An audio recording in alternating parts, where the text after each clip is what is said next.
One of the reasons we can even do this show is because of the pioneers of this industry that blazed the trail for everybody else. And today we are at one of the original gangsters, Bell's Brewery. And maybe you've been here before, maybe you haven't, but I guarantee you we're about to show you something new on Pure Brews America.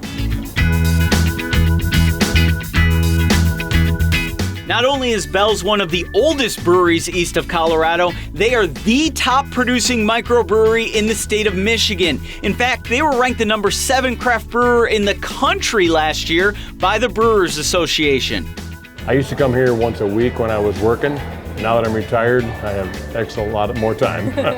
So I was here about a month ago with my boyfriend, and it was so good I had to stop and bring my cousin and my sister. One of my favorite things to do on a Saturday is to go out into the parking lot and count the license plates represented by states, even internationally. Sometimes it's Canada.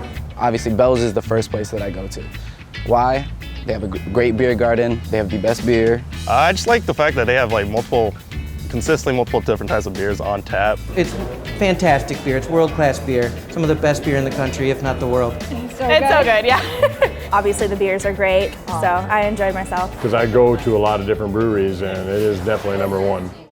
If you head to the Eccentric Cafe, you have to check out their Beer Garden of Eden. So I'm living every beer lover's dream right now.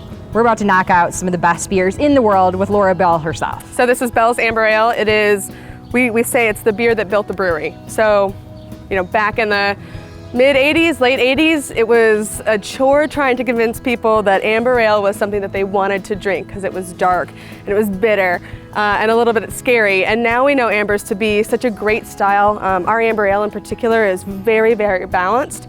I gotta thank this beer. Thank you, Amber Ale, for helping build Bell's. Absolutely.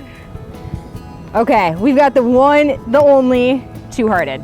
It's 100% Centennial hops. That's it. Exclusive Centennial hops, which gives it that beautiful grapefruit, piney, citrus aroma. It's just keep making Two Hearted. Thanks. The world would be devastated without this. We would be devastated. The beer is great, but we want to know more about Laura's story. A lot of times we do this show and we talk to people and they're like, well, I was a home brewer and then I decided to start my own business and now here I am, but you really grew up in this. So what was that like for you? So people ask that question, I'm like, it was normal. That was, my childhood. I was 2 months old when my dad started the brewery. As a kid, when you're 12 years old, it's not like I knew that my dad was changing the face of craft beer in the United States. I don't think he knew that. And I'm incredibly appreciative and thankful to my dad for never pushing me to do this. I'm here because I want to be here. You guys have basically a beer holiday with the launch of Oberon every spring.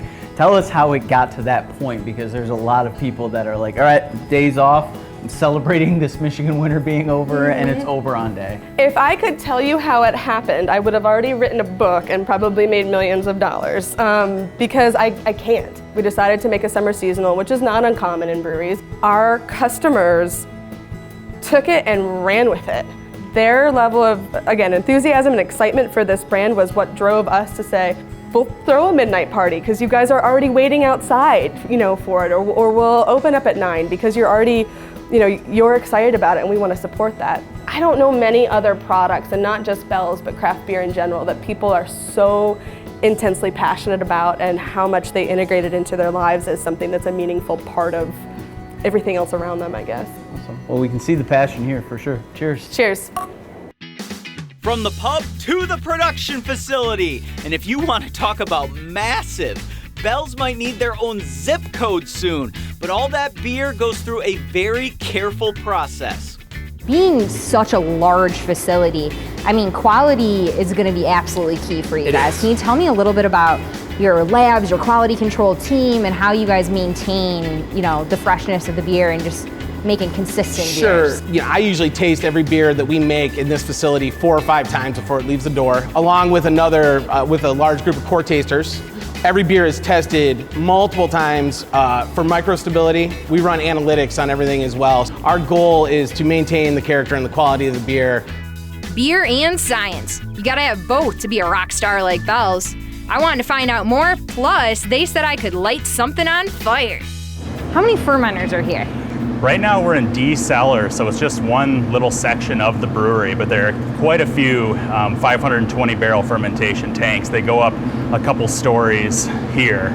All in all, we have 36 tanks right here in this area, and they hold quite a bit of beer. So every day you come in here and you take samples from each of their fermenters, correct? That's right. Throughout the fermentation process, we want to make sure that spoilage bacteria and spoilage yeast don't get into the beer and cause off flavors. And I heard all of this involves a blowtorch somehow. That's right. So because we're a brewery and there are beer spoilers all over the place, and we want to make sure that we're not picking up bacteria that may be on the outside of the faucet. We want to make sure that we're actually getting a sample of what's inside, so we use heat to sterilize the faucet before we pull the sample.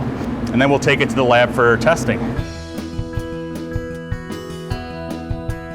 So we're going to take our sample here and we're going to pipette a little bit of our sample. It's actually 1/3 of a mil. We're going to draw it up and then we're just going to put it right on the Petri dish here. We don't want to just leave it on the Petri dish. We're going to spread it around a little bit so it's nice and even on there.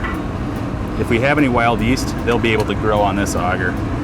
And when we're done with this, we're going to let them dry, and then we're going to put them in the growth environment and let them grow for 2 days to see if we have any growth. Thanks for letting me hang out with you. Yeah. So we have had a load of fun today here at Bell's Brewery. It has been pretty awesome, but I do have one question. How do we get out of here? No idea. Hello!